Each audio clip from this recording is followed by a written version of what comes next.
नमस्कार, मैं वर्षा। आप देख रहे हैं प्राइम टीवी। वक्त हो गया है बड़ी अपडेट का। आज से 6 महीने पहले जब लोकसभा का चुनाव हुआ था और समाजवादी पार्टी को एक भारी जीत मिली थी, तो उस समय योगी का जलवा कहीं कम होता नजर आया था।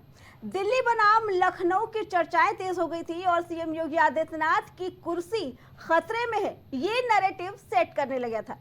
लेकिन जब उपचुनाव की तारीखें नजर आई और बागडोर सीएम योगी आदित्यनाथ के हाथों में आई, तो उनका जलवा देखने को मिला, जिसका नतीजा आज उपचुनाव के नतीजों में भी आया। 9 सीटों पर होने वाले विधानसभा के उपचुनाव में 7 सीटों पर भाजपा को जीत मिली है। देखिए इस पे हमारी खास रिपोर्ट। बटेंगे तो कटेंगे। जिन योगी आदित्यनाथ को पूरा विपक्ष एक साथ मिलकर कोस रहा था कि भगवा पहने योगी के भेष में देश को बांटने वाला बहरूपिया बताया था, और सबका कहना था कि योगी को राजनीति छोड़ के मठ पे चले जाना चाहिए। बताओ, एक बच्चे के लिए अगर एक बच्चे की डेड बॉडी नहीं मिली तो उसकी मदद नहीं कर रही सरकार। ये है सरकार। तभी मैंने कहा कि जो क्रोध करेगा वो योगी नहीं हो सकता, इसलिए मठाधीश मुख्यमंत्री हैं ये। जिन योगी आदित्यनाथ को बड़बोला बोला गया और देश में नफरत की राजनीति फैलाने वाला बोला गया था, आज उसी भगवाधारी ने जब राजनीति का मोर्चा संभाला और जनता को एक रहने का नारा दिया कि अगर बटोगे तो कटोगे। बटे थे वो कटे थे। मैं इसीलिए बार बार कहता हूं, ये देश का इतिहास बताता है, बटे थे। इसी नारे के बल पर उत्तर प्रदेश से मुखिया सीएम योगी आदित्यनाथ ने हरियाणा और महाराष्ट्र की सियासत के मायने ही बदल दिए। जनता ने भी भगवाधारी का साथ दिया और सबने कहा कि इस बार हम नहीं बांटेंगे। और योगी आदित्यनाथ के इस नारे से देश में बीजेपी की ऐसी आंधी चली कि इस आंधी में सपा पूरी तरह से ध्वस्त हो गई। माना जा रहा है कि इस नारे का असर हुआ है और जमकर पोलराइजेशन देखने को मिला है। इस नारे का असर ऐसा था कि पीएम नरेंद्र मोदी ने भी अलग स्वर में ही सही लेकिन एक है तो सेफ है की बात कही थी और इसकी गूंज चारों तरफ सुनाई दी।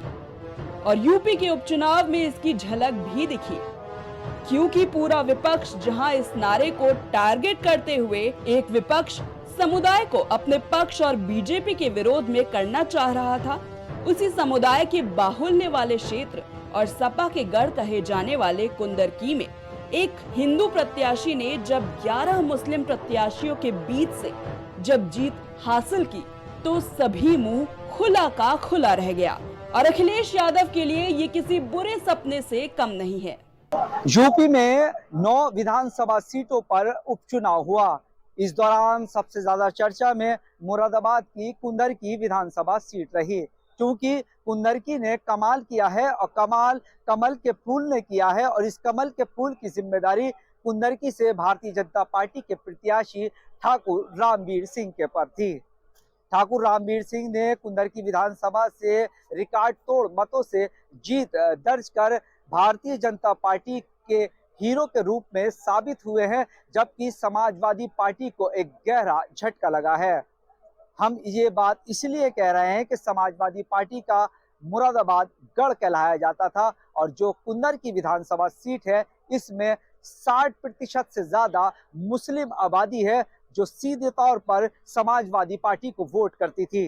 लेकिन ठाकुर रामवीर सिंह और सरकार की सबका साथ, सबका विकास और सबके विश्वास की नीति ने कहीं ना कहीं मुस्लिमों को अपनी ओर आकर्षित किया और ठाकुर रामवीर सिंह ने जरूरत पड़ने पर टोपी और सऊदी अरब का रुमाल जो पहना तो वो मुस्लिमों को भा गया। उत्तर प्रदेश में 9 विधानसभा सीटों पर जो उपचुनाव हुए उसमें सबसे बड़ी जीत है और समाजवादी पार्टी के लिए सबसे बड़ी हार।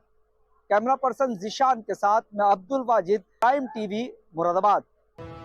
हाजी रिजवान को शफीकुर रहमान बर के गढ़ में अखिलेश यादव ने उतारकर जीत दर्ज करने की कोशिश की, लेकिन कुंदरकी की जनता ने कहा कि वो इस बार नहीं बटेंगे और आखिरकार 31 साल बाद कुंदरकी के तालाब में कमल खिला दिया और ये बताया कि योगी की जरूरत सिर्फ मठ में ही नहीं बल्कि राजनीति में भी है।